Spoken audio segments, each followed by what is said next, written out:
another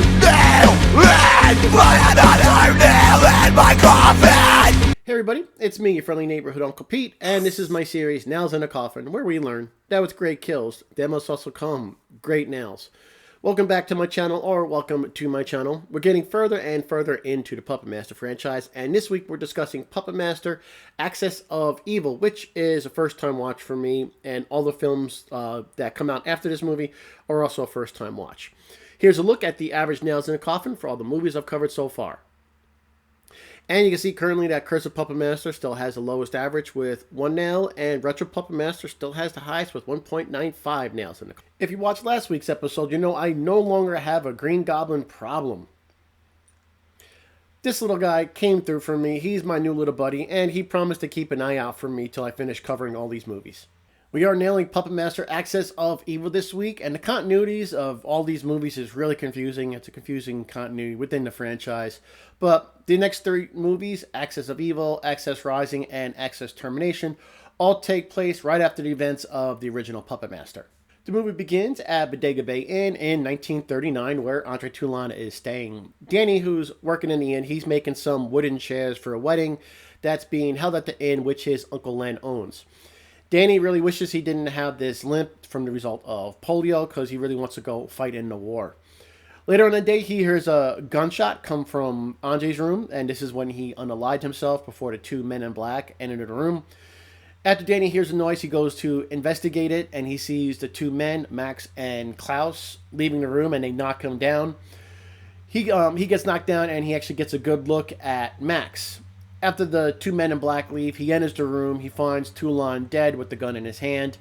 And Danny, Toulon had showed him about his puppets, and he finds the secret compartment in the wall where Andre Toulon hid the chest, and he takes the puppets and the chest along with him. Moving on to our first on-screen death, which doesn't happen till about an hour into the movie. Danny's brother, Don, is having a going-away party since he's about to be deployed. One of the men who were hunting Andre Toulon at the beginning of the film, Max, he's been working undercover in a bomb manufacturing plant, and he's working with the Nazis and the Japanese Imperial Army, and he has a plan to blow up this manufacturing plant. Danny finds out about this. He's been spying on them, collecting information to give the authorities. Max finds out about this, and he sends Klaus to go kill Danny where he lives. So Klaus heads to where Danny lives with his mom, Elma, and his brother, Don. Elma, Beth, and Don are getting ready for the going-away party before he deploys. Elma hears a knock at the door, and she goes to answer it. When she opens the door, there's Klaus with a gun pointing towards her. The screen cuts away, and we hear a gunshot. We then see Danny a little while later. He arrives home, finds his mom dead on the floor. He's devastated. He sees Beth, his girlfriend's locket, hanging from a chandelier.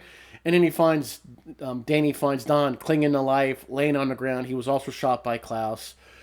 Don tells Danny that Beth was taken and he has to go save her. And then, unfortunately for Danny, Don does pass away. We didn't see Elma or Don get shot, but I have enough information to go on to give Elma a nail rating. And I'm going to give her 2 nails in a coffin. She opened her front door, only to see a man standing there, and she asked if she could help him. And before she knew it, he raised his gun and shot her. She didn't have time. It was about 2 seconds of reaction time once he raised a gun. She didn't have any really time to react. She saw a gun, and before she knew it, she was shot. It was her home where she thought she was safe.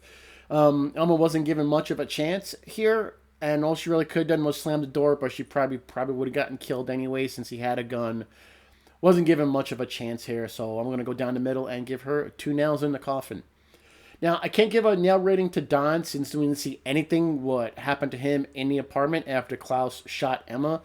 Not much I can go on, so I'm going to give Don credit for hanging on long enough to tell his brother about Beth before he passed away, but I'm able to give Don a nail rating. Danny's still devastated from the loss of his mother and brother, and he has to go save Beth.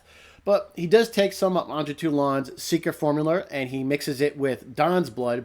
He injects the formula into a Japanese puppet called Ninja. Yeah, not in really good taste there. But Ninja is a new puppet we haven't seen before, so now Don's soul was placed into the new Ninja puppet. After that segment, we go to the Opera House, which is where the Nazis and the Japanese Imperial Army are staging their attack on the manufacturing plant, which they plan to blow up with the bomb. Ozu is the woman in charge of the Japanese Imperial Army bad guys. They have Beth tied to a chair. Max has a crush on her, but he's a Nazi, so she agrees that he can go pack sand and die. Danny sneaks into the opera house and he's backstage with his puppets. They get to the back while Klaus still has Beth hostage on stage. Buta is backstage eating some sushi, because typecasting, I guess. Danny and Leechwoman are on a catwalk above him. Buta gets up for a moment to investigate a noise. While he's looking around, this is when Leechwoman vomits up a leech, dropping it onto his platter of sushi. Buta gets back to the table, he eats a few more pieces of sushi, including the leech, and after he eats it, he starts to choke and cough up blood as the leech is eating his throat out from the inside. Buta is getting one nail in the coffin. How did he not know he was eating a leech? I've eaten sushi many, many times. I lived in Japan for 3 years when I was in the military, and that was awesome, by the way. I've had all types of sushi, and I really do love it. I just don't know how this man did not know he was eating a leech. It didn't look he had any other leeches on his plate. I looked it up, and I couldn't find out if live leeches were a delicacy in Japan. If I'm wrong, I'll stand corrected, but even if it was, how do you not chew your food? Do you just stick something in your mouth and swallow? Well, that didn't sound right. Anyways, yeah, I don't know how you know something was different on your plate. I don't know how you don't chew your food. It was kind of stupid. He wasn't paying attention to what he was eating, which was dumb. Plain stupid, and that's why I'm going to give Buta one nail in the coffin. Meanwhile, Ozu is on the phone with her commander, and she tells him that she plans on betraying the Nazis, killing them, and taking Toulon's secrets and the puppets back to Japan so the Emperor will have that power. Beth is talking to Klaus on stage, who's guarding her. She's telling him that the Nazis are never going to win the war, so he gets up and puts the gag back on her. Danny is sneaking around looking for a way to save his girlfriend. Nozoki finds Buta dead over his plate of sushi, and he's looking around the room trying to find out who did this. Pinhead grabs his leg, causing him to fall to the floor, and then a tunneler is across the room. He starts his drill up, runs across the room with his head down right into the top of Nozoki's head, killing him. Just like his partner, Nozoki is getting one nail in the coffin. We've seen throughout this franchise, Pinhead really only has the strength of a normal human, so I can understand Nozoki being tripped. However, when he fell to the floor, he never tried to get up again. He just stayed laying on the floor. Didn't look like he hit his head hard enough to knock him out. He just laid there, and it was a couple seconds while Tunneler ran across the room with his drill. If you get tripped to the floor, the first thing you're going to do is want to get back up to your feet, especially if you're laying on your back because you're vulnerable. But not if you're Nozoki. You just lay there and you don't even bother trying to get up, and you get drilled on the top of your head, earning yourself one nail in the coffin. Danny is still on the upper catwalk above the stage, and he sends Ninja down to rescue Beth. He slides down a rope, landing right behind her. He cuts the restraints on her arms, and she slowly starts to button her blouse because Max is an evil scumbag, and she stands up. Klaus, really without saying a word or really reacting, he rises out of his seat. Ninja steps out from behind a chair, throws a throwing star right into Klaus, hitting him in the eye, and then Pinhead does finish him off a short while later, but I'm going to count Klaus as dead right now. Klaus is awarded one nail in the coffin. He was supposed to be guarding Beth, but he just sat there rubbing the outside of his gun. And he was doing this for a while. That's not how you clean a gun if you wanted to keep it functioning properly. There's no problem with wiping it off, but he was doing it for way too long, like he was polishing a piece of brass or something. If he had paid attention to his hostage, he would have seen Ninja slide down the rope and start cutting her restraints. He didn't even have any peripheral vision watching his hostage or anything of the sort. He moved slow, no motivation, and I'm pretty sure he was a mouth breather because he's an idiot. So he's stupid, and he's lucky that I'm only going to give him that one nail in the coffin. After Klaus is killed, Danny gets on stage to save Beth. They go to collect the other puppets, and in the aisle, when they put Tunneler in a bag, they run into Ozu. She has a katana, and she wants the puppets. Ninja shows up behind her and throws a throwing star, hitting her in the face somewhere. But she does retaliate by stabbing him with the katana, and Danny and Beth were able to run off. Ozu goes after Danny and Beth, and then Max discovers the bag of puppets, and he takes off to go find Danny. Ozu is back of the stage, and she discovers that the bomb is missing. Danny and Beth arrive and show Ozu that Blade is holding the bomb, and he started the timer.